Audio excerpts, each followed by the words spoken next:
ಹೀಗೆ ನಡೆಯುತ್ತಾ ಅನಿಸುತ್ತದೆ. ಪಾತ್ರಗಳ ಅಭಿನಯವು ಹಲವೆಡೆ ಓವರ್ ಆಗಿ ಕಾಣಿಸುತ್ತದೆ. ಡ್ರಾಮಾ, ಮೆಲೋಡ್ರಾಮಾ, ಭಾವನಾತ್ಮಕ ಸನ್ನಿವೇಶಗಳು ಎಲ್ಲವೂ ಅತಿಯಾಗಿ ಹೋಗುವಂತೆ ಅನಿಸುತ್ತದೆ.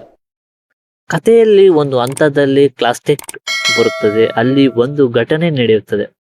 ಆಗಿನಿಂದ ಸಿನಿಮಾ ಸ್ವಲ್ಪ ಫಾಸ್ಟ್ ಪಡೆಯಬಹುದು ಎಂದುಕೊಳ್ಳುತ್ತೇವೆ. ಆದರೆ ಮತ್ತೆ ಸಿನಿಮಾ ಬೇರೆ ದಿಕ್ಕಿಗೆ ಹೋಗುತ್ತದೆ. ಮೊದಲರ್ಧ ನಂತರವೂ ಕತೆ ಫಾಸ್ಟ್ ಸ್ಥಿರವಾಗುವುದಿಲ್ಲ. ಲವ್ ಟ್ರ್ಯಾಕ್, ಕೆಲವು ಸನ್ನಿವೇಶಗಳು ಮತ್ತು ಕವಿತೆಯ ರೀತಿಯ ಡೈಲಾಗ್ಗಳು ಕತೆಗೆ ದೊಡ್ಡ ಸಹಾಯ ಮಾಡುವುದಿಲ್ಲ. ವಿಷಯವಾಗಿ ಕೆಲವು ಹಾಡುಗಳು ಮತ್ತು ಬ್ಯಾಕ್ಗ್ರೌಂಡ್ ಸ್ಕೋರ್ ಕೂಡ ಸಿನಿಮಾದ ಅನುಭವವನ್ನು ಹೆಚ್ಚಿಸುವ ಬದಲು ಇನ್ನಷ್ಟು ದುರ್ಬಲಗೊಳ್ಳುತ್ತದೆ. ಇದು ಪ್ರೊಡಕ್ಷನ್ ಕ್ವಾಲಿಟಿ ಬಗ್ಗೆ ಹೇಳುವುದಾದ್ರೆ, ಕೆಲವು ದೃಶ್ಯಗಳು ತುಂಬಾ ಕೃತಕವಾಗಿ ಕಾಣುತ್ತದೆ. ಉದಾಹರಣೆಗೆ, ಕಾರಿಗೆ ಸಂಭವಿಸಿದ ಒಂದು ಸೀನ್ ಇದೆ, ಅದು ನಿಜವಾದ ಕಾರ್ ಬದಲಿಗೆ ಆಟದ ಗೊಂಬೆ ಕಾರ್ನಂತೆ ಕಾಣುತ್ತದೆ.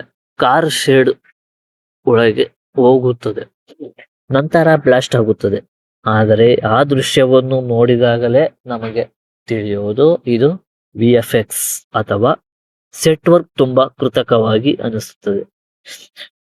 ಇವೆಲ್ಲದರ ನಡುವೆ ಸಿನಿಮಾದಲ್ಲಿ ಇಬ್ಬರು ಚಿಕ್ಕ ಮಕ್ಕಳು ಅಭಿನಯ ಮಾತ್ರ ಗಮನ ಸೆಳೆಯುತ್ತದೆ.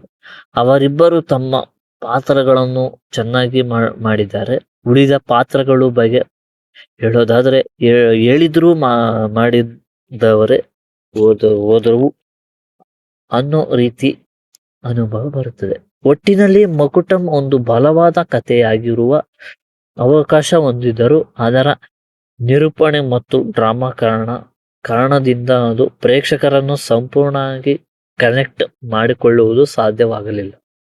ನನ್ನ ಪ್ರಕಾರ ನೀವು ವೀಕೆಂಡ್ನಲ್ಲಿ ಕುಟುಂಬದ ಜೊತೆ ಒಂದು ಒಳ್ಳೆ ಸಿನಿಮಾ ನೋಡಬೇಕು ಅಂದಿದ್ದರೆ ಬೇರೆ ಆಯ್ಕೆಗಳು ನೋಡಬಹುದು.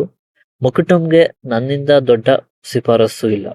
ಸಿನಿಮಾದಲ್ಲಿ ಕೆಲವು ಅನುಭವಗಳು, ಅವುಗಳಿಂದ ದುರ್ಬಲವಾದ ಬರವಣಿಗೆ, ಓವರ್ ಡ್ರಾಮಾ, ಕೃತಕವಾಗಿ ಕಾಣಿಸುವ ಕೆಲವು ದೃಶ್ಯಗಳು ಮತ್ತು ಹಾಡುಗಳು ಹೆಚ್ಚು ನೆನಪಿನಲ್ಲಿ ಉಳಿಯುತ್ತದೆ. ಹೀಗಾಗಿ ಸ್ನೇಹಿತರೆ, ಮಕುಟಂ ಸಿನಿಮಾ ನೋಡ್ಬೇಕಂದ್ರೆ ಒಂದೊಳ್ಳೆ ಸಿನಿಮಾ ಅಂತಾನೆ ಹೇಳುವುದು. ಆಕ್ಷನ್ ಥ್ರಿಲ್ಲರ್ ಸಿನಿಮಾ ಅಂತ ಹೇಳಬಹುದು. ನಿಮಗೆ ಸಿನಿಮಾ ಹೇಗೆನಿಸ್ತು ಅನ್ನೋದನ್ನು ಕಮೆಂಟ್ ನಲ್ಲಿ ತಿಳಿಸಿ. ವಿಡಿಯೋ ಇಷ್ಟವಾದರೆ ಲೈಕ್ ಮಾಡಿ, ಚಾನಲ್ನ ತಪ್ಪದೆ ಸಬ್ಸ್ಕ್ರೈಬ್ ಮಾಡಿ. ಮತ್ತೊಂದು ಹೊಸ ಸಿನಿಮಾ ರಿವ್ಯೂ ಜೊತೆ ಮತ್ತೆ ಸಿಗೋಣ. ಧನ್ಯವಾದಗಳು.